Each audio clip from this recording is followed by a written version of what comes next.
Baik, kita masuk tafsir surah Al-Baqarah pada ayat yang ke-62. A'udzu billahi minasyaitonir rajim. Bismillahirrahmanirrahim. Innal ladzina amanu wal ladzina hadu wan nasara was-sabiina man amana billahi wal yawmil akhir wa amila salihan falahum ajruhum inda rabbihim wala khaufun alaihim wala hum yahzanun. Sesungguhnya orang-orang yang beriman dari dan juga orang-orang Yahudi, kemudian orang-orang Nasrani dan orang-orang Sabi'in, siapa saja di antara mereka yang beriman kepada Allah dan hari akhir dan juga beramal saleh, maka mereka mendapat pahala dari Tuhan mereka, tidak ada rasa takut pada mereka dan mereka tidak bersedih hati.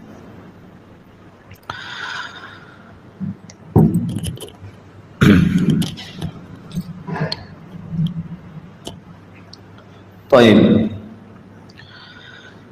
Di sini Allah Subhanahu wa taala menyebutkan tentang 4 kelompok. Pertama, orang-orang yang beriman. Siapa orang-orang beriman di sini? Yang kedua, orang-orang Yahudi. Siapa orang-orang Yahudi di sini? Yang ketiga, wan nasara, orang-orang Nasrani. Siapa orang-orang Nasrani? Kemudian yang keempat, was-sabiin, dan siapa orang-orang sabiin di sini? Kita akan berkenalan 4 kelompok yang disebutkan di dalam surah Al-Baqarah 62. Di sini Allah Subhanahu wa taala, sesungguhnya orang-orang yang beriman. Siapa orang-orang yang beriman di sini? Ada yang mengatakan bahwa yang dimaksud orang-orang yang beriman adalah orang-orang yang beriman di masa Nabi Allah Ibrahim alaihi salatu wassalam. Jadi orang-orang yang mengikuti Nabi Allah Ibrahim, merekalah yang dimaksud pada Al-Baqarah 62 di sini. Tentu yang mengikuti syariat Ibrahim, karena banyak juga di zaman Ibrahim yang menolak dakwah Ibrahim. Contohnya ketika Nabi Ibrahim berada di Irak dalam kekuasaan Namrud, justru dakwahnya ditolak. Makanya dari situ Nabi Allah Ibrahim hijrah dari Irak ke Palestina. Di Palestina inilah baru kemudian berkembang dakwahnya.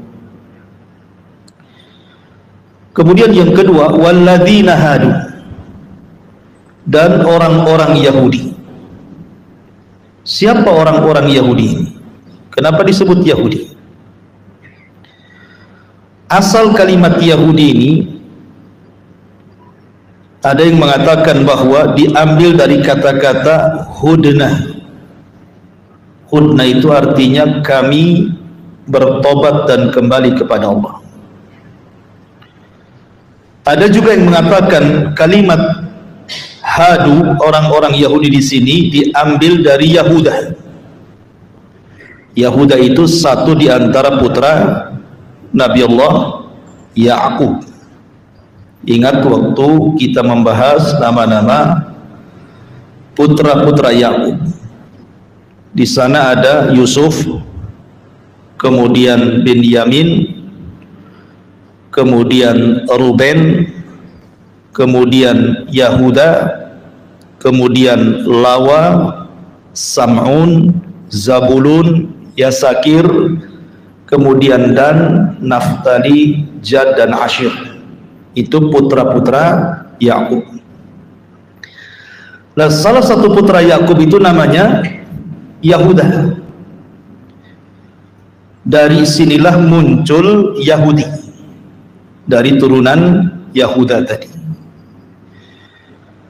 Ada juga yang mengatakan kalimat hadu itu artinya taharraku, karena mereka tergesa-gesa ketika membaca Taurat, makanya mereka disebut Yahudi.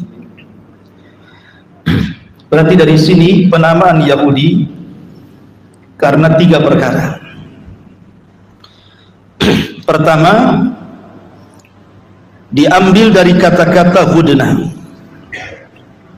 dan itu difirmankan oleh Allah Subhanahu wa ta'ala di dalam surah Al-A'raf ayat 154 sampai 156. Allah mengatakan, walamma sakata am Musal ghadab akhadal alwah. Ketika Nabi Musa alaihi salatu wassalam reda emosinya, karena ketika itu kan Musa baru datang dari Bukit Saina mengambil Taurat. Tiba-tiba pulang, Bani Israel murtad, menyembah patung anak sapi yang dibentuk oleh Samiri. Jelas Musa marah. Maka di sini Allah mengatakan sesudah amarah Musa mereda, maka dia pun mengambil kembali papan Taurat itu. Wa fi nuskhatiha hudan wa rahmah lilladzina hum li rabbihim yarhabun. Kemudian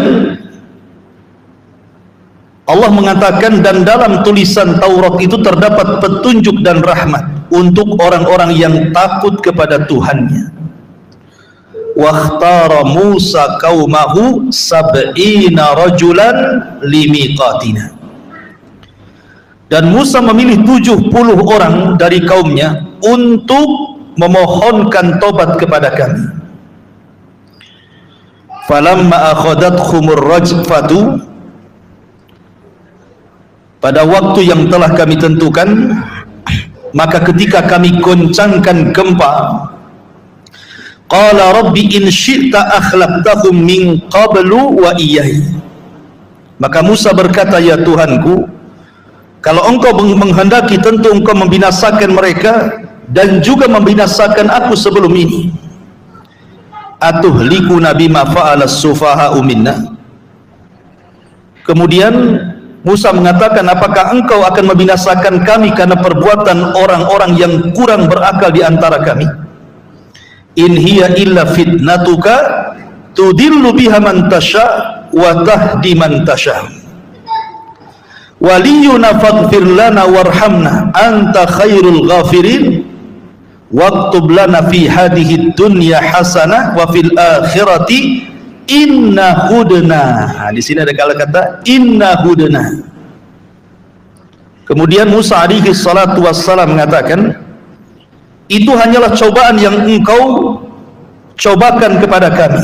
Engkau sesatkan dengan cobaan itu siapa yang engkau kehendaki, dan engkau beri petunjuk kepada siapa yang engkau kehendaki. Engkaulah yang memimpin kami, maka ampunilah kami dan berilah kami rahmat, dan engkaulah pemberi ampunan yang sebaik-baiknya, dan tetapkanlah untuk kami kebaikan di dunia dan akhirat. Kemudian Allah mengatakan, inna hudna, sesungguhnya kami kembali bertobat kepadamu. Di sini ada kalimat hudna ilai, kami bertobat. Jadi orang-orang Yahudi ini disebutkan kepada siapa? 70 orang pilihan Nabi Musa yang bertobat. Lah dari 70 orang pilihan Nabi Musa yang bertobat itulah makanya muncul kalimat Yahudi ketika mereka mengatakan hudna. Berarti Yahudi diambil dari kata-kata hudna dalam surah Al-A'raf 154 156 ini. Ini satu pendapat. Ya, kenapa muncul nama Yahudi? Kemudian pendapat yang kedua, sebagaimana sudah saya katakan tadi, Nabi Allah Ibrahim alaihi salatu wassalam itu memiliki dua keturunan yang jadi nabi. Pertama Ismail, yang kedua Ishak. Dari Ismail tidak ada keturunan jadi nabi kecuali penutup para nabi, Rasulullah sallallahu alaihi wasallam. Tetapi dari Ishak ini turun nabi banyak. Ketika dia punya anak namanya Yakub inilah disebut Israil. Sebagaimana ma'ruf di dalam Al-Qur'anul Karim kalimat Israil ini kan. Contoh saja umpamanya dalam surah Maryam.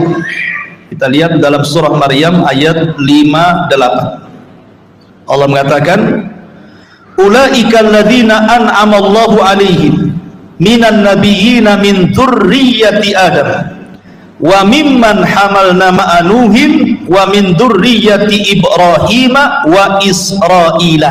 Di sini ada kalimat Israil.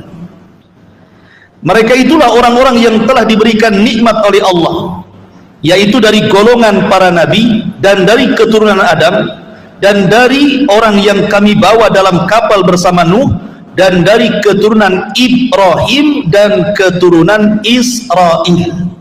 Siapa maksudnya Israil di sini? Yakub. Dan dari keturunan Yakub gitu maksudnya. Lah dari Yakub inilah tersemat kalimat Israil. Nama lain daripada Yakub itu Israil, sehingga seluruh keturunannya disebut Bani Israil. Lah di antara Bani Israil ini, di antara putra-putra Yakub itu ada yang namanya Yahuda. Dari Yahuda inilah muncul kalimat Yahudi. Nah, itulah kenapa kemudian disebut Yahudi. Padahal ikhwatu fiddin yang dimuliakan Allah Subhanahu wa taala, ada juga yang mengatakan bahwa orang-orang Yahudi, kenapa Bani Israil kemudian lebih dikenal orang-orang Yahudi hari ini, padahal putra-putra Yakub itu banyak kan? Itu disebabkan karena runtuhnya kerajaan Sulaiman. Ketika Nabi Allah Sulaiman meninggal dunia, ketika itu kan Bani Israel terpecah menjadi dua kerajaan. Ya. Lah kerajaan putra Sulaiman sendiri dan putranya yang lain, tetapi kemudian terpecah menjadi dua kerajaan. Lah kerajaan yang jauh dari kerajaan semula Nabi Allah Sulaiman, disitulah orang-orang Yahudi bergabung. Banyak orang-orang Yahudi yang kemudian bergabung dengan kerajaan yang kedua setelah pecahnya dua kerajaan era pasca meninggalnya Nabi Allah Sulaiman alaihi salatu wassalam. Maka sejak itulah negara itu disebut Yahudi, negara Yahudi. Padahal di situ ada beberapa kabilah gitu ya, seperti Lawa juga di situ. Ya, kemudian juga apa namanya Syamun juga di situ gitu ya. Jadi ada 4 kabilah kalau tidak salah, salah satunya Yahudi yang kemudian memisahkan dan membuat kerajaan sendiri, tetapi kerajaan itu justru kemudian lebih banyak dinisbatkan kepada Yahudi dan sampai hari ini ya. Dan tentu yang antum harus pahami ikhwatu fiddin, kalau kita cerita Yahudi zaman tempo dulu, tentu yang dimaksud Yahudi di situ adalah orang-orang yang beriman kepada Musa dan kepada Taurat. Jadi yang dimaksud Yahudi di sini, maksudnya Yahudi di zaman tempo dulu itu Yahudi yang beriman kepada kerasulan Musa dan juga Taurat. Tapi Yahudi yang ada di Madinah, Yahudi yang ada di Madinah di zaman Nabi Shallallahu Alaihi Wasallam itu sudah mengikuti Taurat yang sudah dipelintir. Ya, makanya di antara mereka ada yang menuhankan Uzair. Sebagaimana Allah Subhanahu wa taala berfirman, wa qalatil yahudu Uzair ibnullah. Berkatalah orang-orang Yahudi Uzair itu putra Allah. Maksudnya Uzair itu Nabi Uzair yang ma'ruf, yang ditidurkan oleh Allah Subhanahu wa taala satu abad itu. Ya, Nabi Uzair itu mereka anggap itu adalah putra Tuhan disebabkan karena mampu menghafal Taurat dalam benaknya. Padahal Musa sendiri tidak hafal Taurat. Dia tetap memegang papan Taurat. Tetapi Uzair mampu menghafal Taurat. Makanya orang-orang Yahudi mengira bahwa Uzair itu keturunan Allah gitu ya. Oh, kalau orang Islam menghafal Quran banyak. Ya kan? Enggak juga dikatakan anak hafal Quran si Musa itu ya. Dikatakan anak Tuhan kan gitu ya. Karena terlampau banyak anak Tuhannya nanti. Karena yang menghafal Quran banyak dalam Islam. Ya. Dan satu-satunya agama yang bisa menghafal kitabnya hanyalah Islam. Kalau agama-agama yang lain jangan. Hampir tidak ada yang menghafal dengan teksnya gitu ya, di luar kepala kitab-kitab mereka, baik Yahudi ataupun Nasrani. Ma'asyiral muslimin yang dimuliakan Allah Subhanahu wa taala.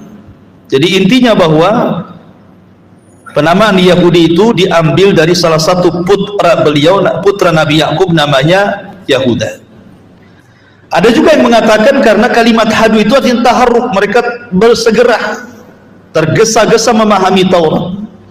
Bahkan mereka kemudian memelintir Taurat sehingga Allah Subhanahu wa taala firmankan yuharrifunal kalima an mawadi. Mereka suka merubah kitab-kitab mereka dengan tangan-tangan mereka. Adapun sejarah Yahudi semuanya hitam, tidak ada yang putih. Ya, tidak juga hitam putih. Ya, semuanya hitam. Karena orang-orang Yahudi itu dikenal dalam Al-Quran sendiri sebagai kaum pendusta para nabi. Bukan hanya sebagai pendusta para nabi, pembunuh para nabi. Makanya Nabi SAW saja ketika diajak dagang itu belum diangkat jadi nabi itu oleh pamannya Abu Talib sama Buhairah Rahib, disuruh balik lagi. Takut kalau seandainya ketemu orang-orang Yahudi di Syam, kemudian tanda-tanda kenabian mereka ketahui, nanti dibunuh lagi. Makanya Abu Talib pun kemudian tidak jadi membawa Rasul ke Syam dan balik ke kota Mekah gitu. Itulah sifat daripada orang-orang Yahudi. Baik. Kemudian kelompok yang keempat, As-Sabi'in. Ini yang menarik. Mungkin antum sering dengar Yahudi, Nasrani. Ini agama As-Sabi'in, As-Sabi'ah ini apa? Ya, siapa mereka? Kenapa Allah Subhanahu wa taala cantumkan sebagai kelompok yang keempat setelah menyebutkan orang-orang yang beriman di zaman Ibrahim, kemudian orang-orang Yahudi yang mengikuti Nabi Musa, kemudian yang ketiga Nasrani dulu. Kenapa sampai disebut Nasrani? Kalau Yahudi saya sudah tahu tadinya. Ada yang mengatakan bahwa penamaan Nasrani ini, ikhwatu fiddin yang dimuliakan Allah Subhanahu wa taala, diambil dari kalimat An-Nasirah. An-Nasirah itu satu tempat di mana Isa ibnu Maryam dilahirkan dan menetap di situ dan diangkat menjadi nabi dan rasul. Sebuah tempat namanya Nasirah. Maka siapapun yang kemudian mengikuti ajaran Isa, mereka mengatasnamakan diri sebagai An-Nasarah. Diambil dari An-Nasirah, tempat kelahiran Isa. Ini satu pendapat tentang kenapa kemudian Nasrani disebut An-Nasarah. Kemudian yang kedua, dan An-Nasirah di mana? Letaknya di Palestina ya.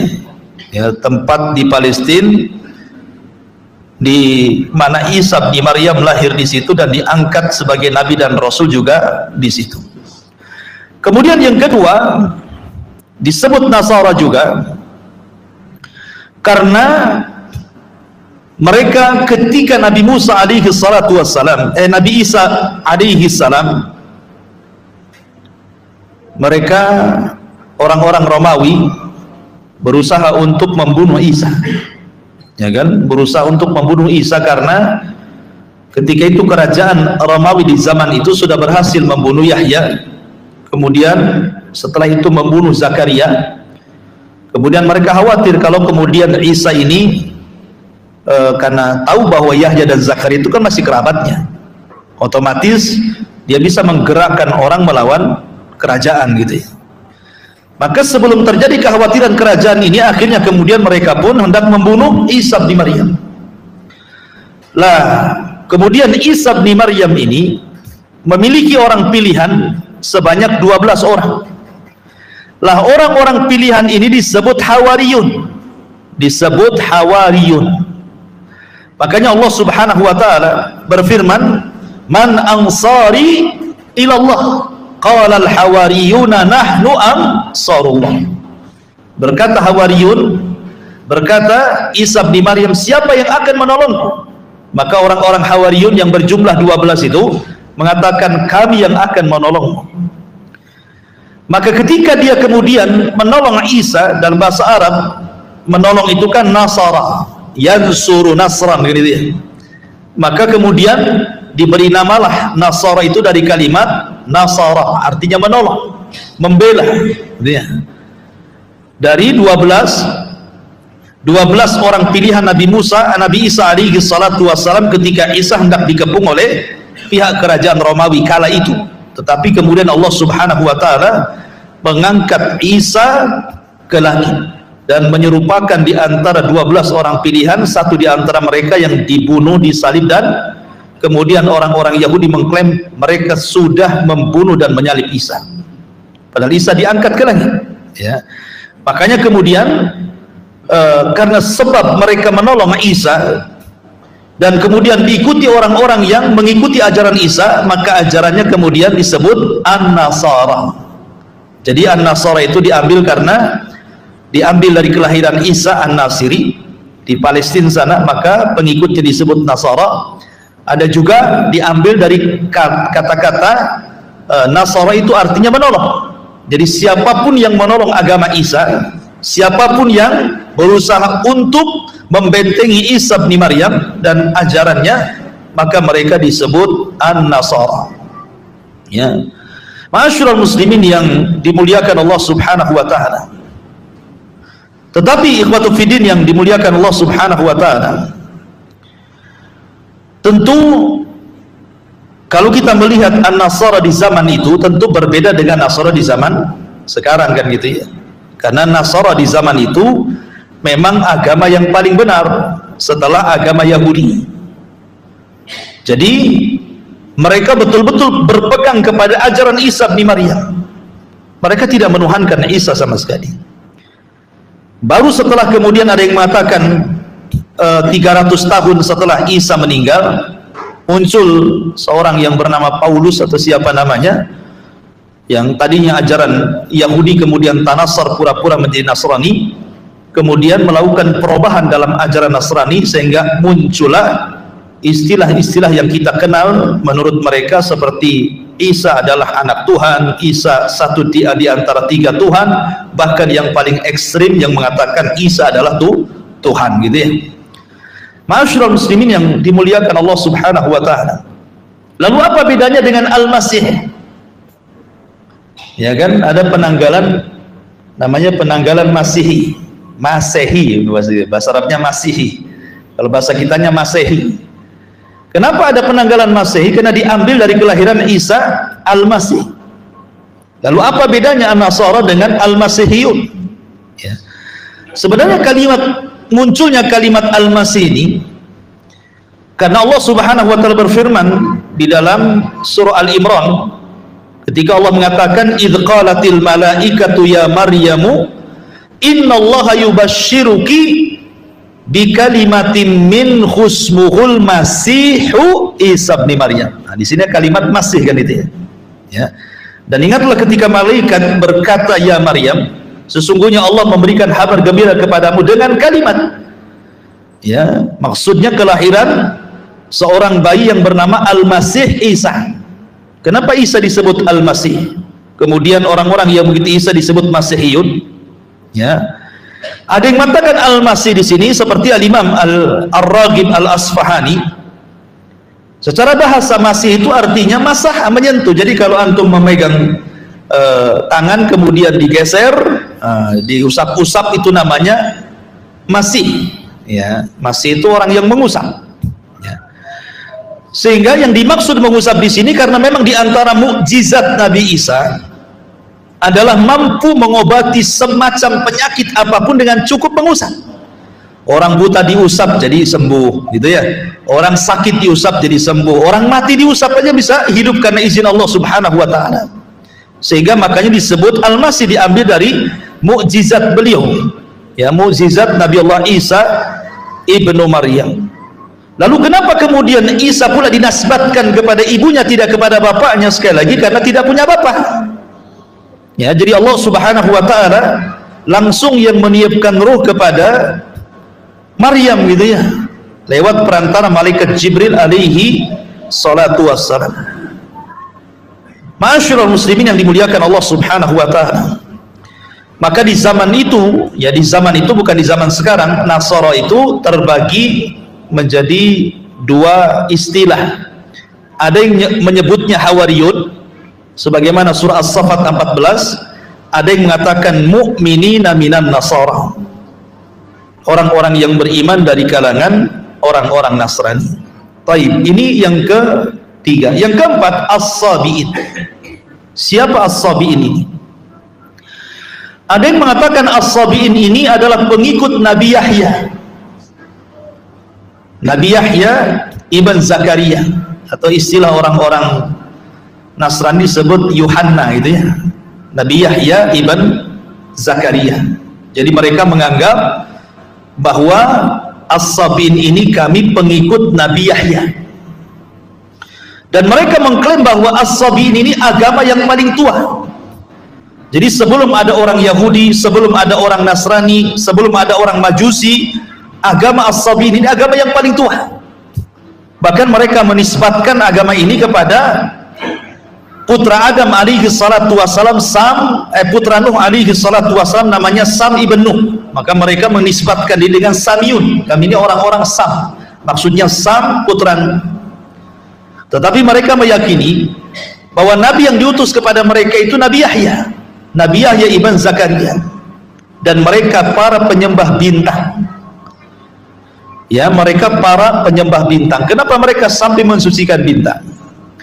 Keyakinan mereka terhadap tauhid sama dengan kita. Mereka mengesahkan, sebenarnya mengesahkan Allah Subhanahu wa taala. Orang-orang As-Sabi'in, maksudnya Sabi'in tempo dulu, mereka mengesahkan Allah Azza wa Jalla. Akan tetapi kemudian mereka meyakini bahwa Allah menciptakan makhluk yang bukan malaikat, bukan jin, bukan manusia. Sebanyak 360 makhluk itu kemudian diletakkan di alam cahaya di langit. Ya, lah makhluk-makhluk inilah yang kemudian diberikan wewenang oleh Allah untuk berbuat seperti rububiyah Allah, mampu menciptakan ini, mampu menghancurkan ini, mampu itu. Dan mereka meyakini bahwa bintang-bintang itu tempat para malaikat, sehingga mereka sangat mensucikan bintang-bintang. Tetapi agama ini memang tidak banyak, sampai hari masih ada, tetapi di Irak sana dan beberapa tempat, tapi jumlah mereka tidak berkembang. Kalau dulu, ya, ini agama yang sangat besar, gitu ya. Dan mereka pun punya kitab-kitab yang disucikan, beberapa kitab menurut keyakinan mereka, gitu ya. Dan juga memiliki hukum fikih bagi mereka, sama ada sholat dan begitu seterusnya, gitu ya. Nah, tetapi bagi mereka, tokoh-tokoh agama mereka syaratkan bahwa tokoh-tokoh agama orang-orang As-Sabi'in ini pertama harus sehat rohani dan jasmani. Jadi kalau umpamanya orang buta tidak bisa jadi ustaz di agama Sabi'in ini. Orang pincang nggak boleh, orang budak apalagi, orang bisu tambah nggak boleh, gitu ya. Jadi betul-betul orang sehat secara fisik, ya. Kemudian mereka tidak dikhitan sama dengan Nasrani. Kalau Yahudi kan dikhitan, sama dengan Islam. Yahudi dikhitan, Islam juga di Islam itu. Tapi orang Nasrani As-Sabi'in tidak dikhitan. Ya, kebanyakan orang Nasrani tidak dikhitan karena tidak jadi syariat mereka dikhitan itu. Lain dengan Yahudi, mereka dikhitan. Makanya ketika Raja Herakli, Raja Romawi, ya, ketika mendapatkan surat dari Nabi SAW, sebelumnya dia bermimpi bahwa kerajaannya dicaplok oleh orang-orang yang dikhitan. Kemudian mimpinya dijelaskan kepada para peramal di sekitar kerajaan. Lah orang-orang menyangka bahwa jangan-jangan mimpi itu disyaratkan kepada orang-orang Yahudi. Kenapa? Karena belum ada surat dari Arab. Mereka nggak tahu bahwa orang Arab juga dikhitan gitu ya. Sementara bagi mereka orang-orang Romawi, setahu mereka yang dikhitan itu ya orang-orang Yahudi. Makanya kemudian penggawa kerajaan mengatakan kalau memang itu yang dikhawatirkan, kita bantai saja orang Yahudi katanya. Tapi setelah datang surat dari Nabi SAW, sebenarnya Hirakl ini sudah masuk Islam, tapi karena dia ingin mempertahankan negaranya, kerajaannya, akhirnya dia pun tidak masuk Islam. Tapi dia mengakui kenabian Nabi SAW karena mengikuti alur mimpinya tadi. Ya. Lah as-sabi ini tidak khitan mereka. Jadi mereka harus sehat jasmani rohani dan tidak ada khitan, dan mereka harus menikah, dan kalau punya istri tidak boleh mandul. Jadi istrinya harus beranak, ya, gitu ya. Baru jadi tokoh agama. Kalau istrinya mandul, tidak bisa jadi ustaz. Kalau nggak dikhitan, apalagi nggak boleh jadi ustaz. Nah, jadi mereka punya aturan. Termasuk juga ajaran mereka itu tidak boleh talak. Nggak ada talak, istilah talak di antara mereka. Kalau jadi suami istri ya seluruh selamanya gitu ya. Jadi suami istri itu nggak bisa milah-milih, ya itu dapat jodohnya lah kan gitu ya. Walaupun kecuali kalau sudah parah betul gitu ya, mungkin terjadi talak. Dan banyak hukum-hukum mereka. Tapi yang jelas bahwa kalimat as-sabi'in ini diambil dari kata sobah. Ada yang mengatakan bahwa sobah itu artinya taraka, meninggalkan. Jadi orang yang meninggalkan dari yang baik ke yang buruk, dari yang buruk ke yang baik, itu disebut sabi dalam bahasa Arab. Makanya Nabi SAW, orang Arab menyebutnya sabi, karena Rasul meninggalkan agama, tidak mengikuti agama jahiliyah dan membawa agama baru. Dan ketika Umar bin Khattab masuk Islam pun orang-orang mengatakan sabi Umar itu. Ya. Jadi itu kalimat sabi, dan kalimat sabi ini dalam Al-Quran disebut dalam 3 ayat. Pertama dalam surah Al-Baqarah, yang kedua dalam surah Al-Ma'idah, yang ketiga dalam surah Al-Hajj. Disebut kalimat sabiin 3 kali. Sehingga para ulama menjadi khilaf, sebenarnya sabi ini siapa? Tadi pendapat yang pertama, as-sabi ini pengikut Yahya ibn Zakaria. Ada juga yang mengatakan bahwa as-sabiin ini adalah mereka bagian daripada agama Nasrani, tapi bukan Nasrani. Mereka bagian daripada agama Nasrani, tapi juga mereka mengatakan bahwa ya, sabi ini bukan Yahudi, bukan Nasrani, ya. Dan mereka tidak memiliki agama sama sekali, tidak memiliki agamanya, mengikuti fitrahnya saja. Wallahu a'lam, banyak khilaf di antara para ulama ini tentang agama as-sabiin ini. Yang jelas bahwa yang masyhur di antara ulama bahwa mereka mengakui bahwa Yahya itu sebagai nabi mereka. Itu saja. Maka di sini Allah mengatakan innal ladzina amanu wal ladzina hadu wan nasara was-sabiin man amana billah. Jikalau mereka beriman kepada Allah dan hari akhir, wa amila salihan, dan beramal saleh, falahum ajruhum inda rabbihim wala khaufun alaihim wala hum yahzanun, maka bagi mereka pahala mereka di sisi Rabb mereka, dan tidak ada rasa takut bagi mereka dan tidak bersedih hati. Artinya bahwa siapapun yang beriman di zamannya, ingat ya, kita ini kan bicara tentang di zamannya. Kalau di zaman sekarang tidak boleh kecuali harus masuk Islam, tidak boleh. Karena Nabi SAW yang mengatakan, la yasma'u bi yahudiyyun wala nasraniyyun thumma lam yu'minu bi illa kanu min ashabil jahil. Siapapun yang mendengar diutusnya diriku, kata Nabi SAW, mau dia Yahudi, mau dia Nasrani gitu ya, maka ketika dia tidak beriman kepada aku, maka dia termasuk penduduk neraka jahil. Ya. Bahkan Nabi tegas-tegas mengatakan, kalau seandainya Musa hayyan, lau kana Musa hayyan summa taba'tumuhu wa taraktumuni la dhalaltum. Kalau seandainya Musa Bani Israel hidup di zaman sekarang, kalian ikut Musa dan meninggalkan diriku, sesat kalian. Artinya apa? Seandainya nabi-nabi itu pun hidup, maka mereka pun harus gabung dengan Nabi SAW. Tidak bisa kemudian mendakwahkan syariatnya sendiri, karena Nabi SAW diutus bukan kepada kaumnya, bukan seperti nabi-nabi sebelumnya, tetapi Nabi itu diutus kepada seluruh manusia. Ketika diutus kepada seluruh manusia, berarti tidak boleh ada nabi setelah Nabi SAW, karena Rasul sudah diutus kepada semua manusia. Ya, berarti tidak berhak ya orang-orang itu mendakwahkan agamanya kecuali harus mengikuti Islam. Ma'asyiral muslimin yang dimuliakan Allah Subhanahu wa taala. Kemudian kalau kita menggabungkan Yahudi dan Nasrani, dalam Al-Qur'an itu ada istilah ahlul kitab kan? Ahlul kitab. Kalau disebut ahlu kitab, maknanya apa? Maknanya Yahudi dan Nasrani. Kalau disebut ahlu kitab, maknanya Yahudi dan Nasrani, tidak masuk as-sabiin. Ya, as-sabiin tidak masuk dalam kalimat ahlu kitab. Kalau diitlakkan ahli kitab dalam Al-Quran, maksudnya Yahudi dan Nasrani. Lalu apa perbedaan Yahudi dengan Nasrani? Kalau Yahudi beriman dengan Musa dan syariatnya dan kitab mereka Taurat. Kalau Nasrani, maka mereka beriman kepada Isa dan kitab mereka Injil. Ya, kitab mereka Injil.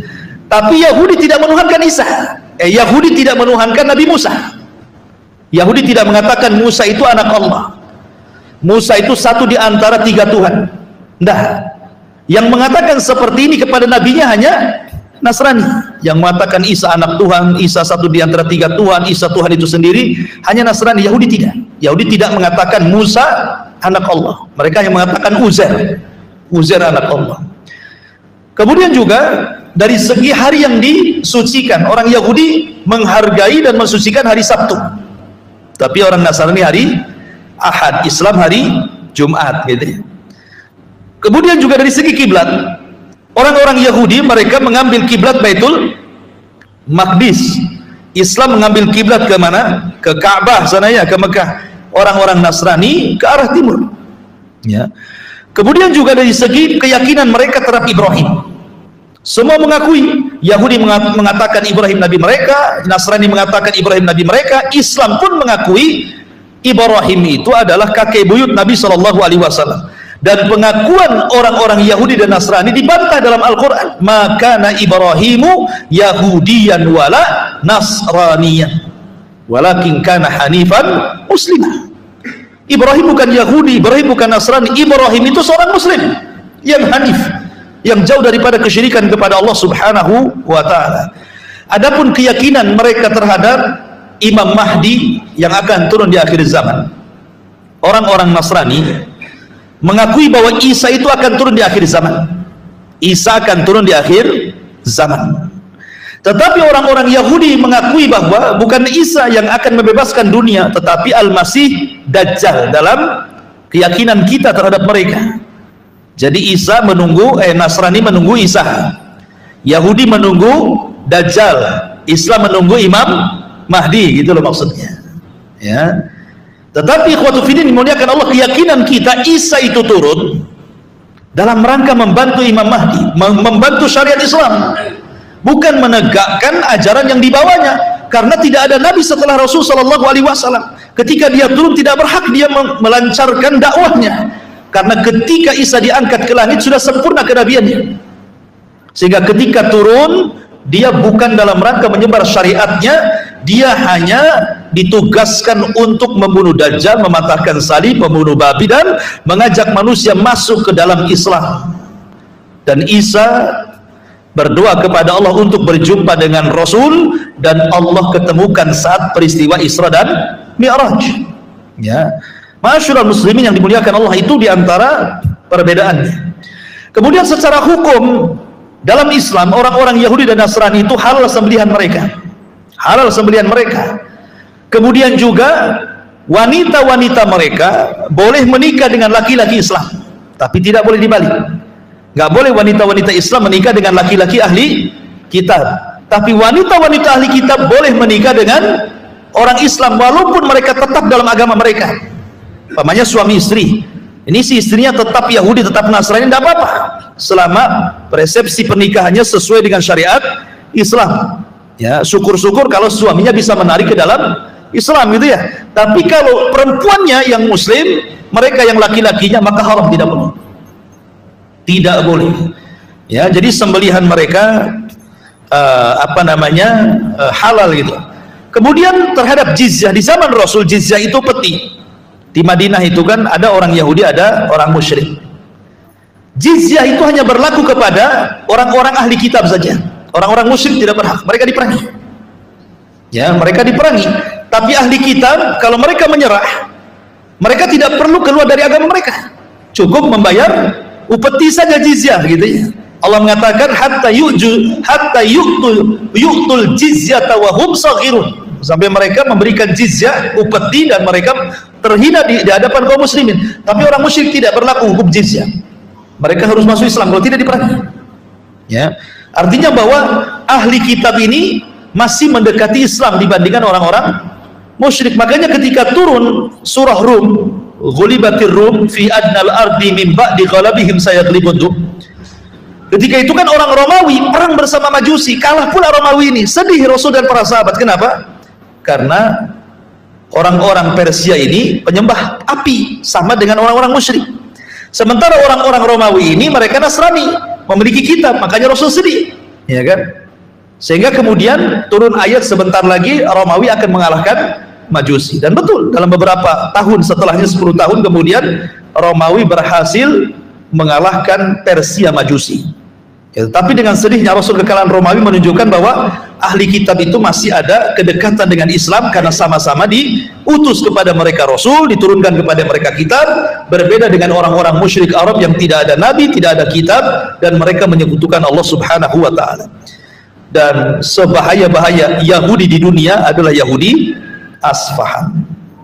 Yang paling bahaya dari semua Yahudi di dunia adalah Yahudi Asfahan, yang nanti akan menjadi tentara Dajjal di akhir zaman. Dajjal itu kan nanti akan ke Irak, ke Asfahan, dan di sana ada 70.000 Yahudi Asfahan lengkap dengan seragam di kepala mereka, toyalis, kemudian menjadi pertama kali pengikut Dajjal. Makanya ulama mengatakan akhtaru anwa'il Yahud, sebahaya-bahaya Yahudi itu adalah Yahudi Asfahan, karena mereka Yahudi-Yahudi yang akan menjadi pengikut Dajjal di akhir zaman.